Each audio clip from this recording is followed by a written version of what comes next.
अल्पसंख्याक समाजाच्या शिक्षण, आरक्षण व संरक्षणाबाबत योग्य ते कृती कार्यक्रम राज्य शासनातर्फे आखण्यात यावेत। या मागणीसाठी सोलापुरात आंतरराष्ट्रीय अल्पसंख्याक दिनानिमित्त मौलाना आझाद विचार मंच तर्फे जिल्हा परिषदेच्या पूनम गेट येथे धरणे आंदोलन करण्यात आले आहे।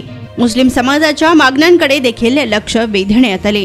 तसेच अल्पसंख्याक दिनानिमित्त विविध मागण्यांचे निवेदन देखील जिल्हाधिकाऱ्यांना देण्यात आले असून यावेळी हसीब नदाफ, इस्माईल पटेल, शौकत पठाण, इरफान महाजन, बाबू पटेल, गौस तांबोळी, डॉक्टर AM शेख, सय्यद कोमारू, वसीम बुरहान, सरफराज शेख, समीउल्ला शेख, राजा बागवान, जमीर सय्यद, साहिल अत्तार, अजहर शेख, वाहिद सय्यद, मुस्ताक लालकोट, बंदिनवाज शेख, रियाज महाजन, जमीर महाजन आदि उपस्थित होते।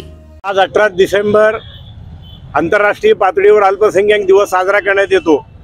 खऱ्या अर्थानं जगाने आज अल्पसंख्याकांच्या हक्क आणि अधिकाराची संहिता स्वीकारलेली आहे, पण दुर्दैवाने आपल्या देशामध्ये आणि महाराष्ट्रात अल्पसंख्याकांना घटनात्मक अधिकारापासून वंचित ठेवण्याचं कारस्थान सुरू आहे।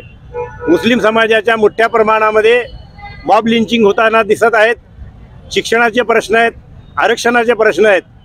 या अगोदर गोपाल सिंग आयोग असेल, सच्चर समिती असेल, रंगनाथ मिश्रा कमिशन असेल, डॉक्टर महमूदुर रहमान अभ्यास गट असेल, या सगळ्या अभ्यास गटाने मुस्लिम समाजाची आर्थिक स्थिती, सामाजिक स्थिती ही या देशामधल्या मागासवर्गीय समाजापेक्षाही अत्यंत खालावलेली असल्याचं ऐरणीवर आणलेलं आहे।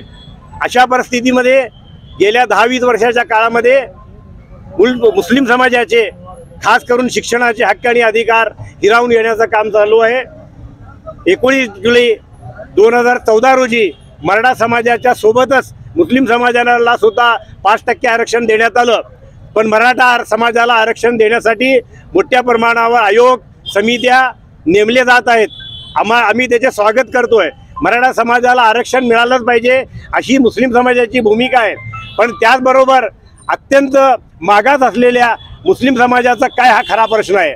हा भेदभाव, संविधानात्मक भेदभाव, संविधानाच्या विरोधामध्ये हे शासन वागत आहे। हे शासनाला वटणीवर आणण्याच्या दृष्टिकोनातून आणि आमच्या मागण्या शासनापर्यंत पोहोचवण्याच्या उद्देशातून आज 18 डिसेंबर राज्याच्या पातळीवर मौलाना आझाद विचार मंचच्या माध्यमातून आम्ही हा धरणे आंदोलन सुरू केलेलं आहे। या धरणे आंदोलनाच्या नंतर शासनाने आम्हाला आमच्या लोकसंख्येच्या प्रमाणामध्ये अर्थसंकल्पामध्ये तरतूद करावी अशी प्रमुख मागणी आहे। शिक्षणाच्या ज्या योजना कागदावर आहेत त्या कागदावर न ठेवता त्याची अंमलबजावणी करावी।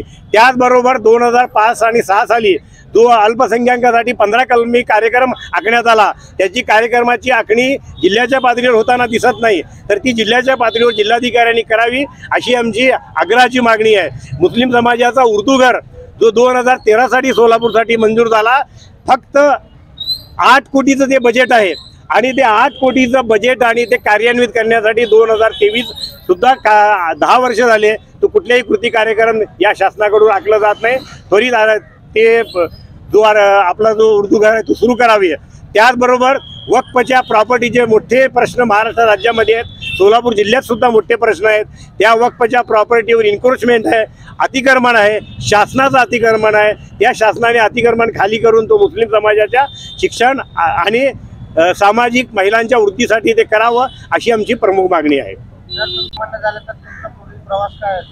आम्ही रस्त्यावर समाजाला उतरू आणि आमच्या मागण्या महात्मा गांधीजींनी आम्हाला जो या देशामध्ये सत्याग्रहाचा अधिकार दिलेला आहे, उपोषणाचा अधिकार दिलेला आहे, आंदोलनाचा अधिकार आम्हाला संविधानात्मक जे दिलेला आहे डॉक्टर बाबासाहेब आंबेडकरांनी, त्याचा आम्ही हत्यार वापर करून आम्ही वेगवेगळ्या ठिकाणी मुस्लिम समाजाचा प्रबोधन करतोय आणि त्याला आंदोलना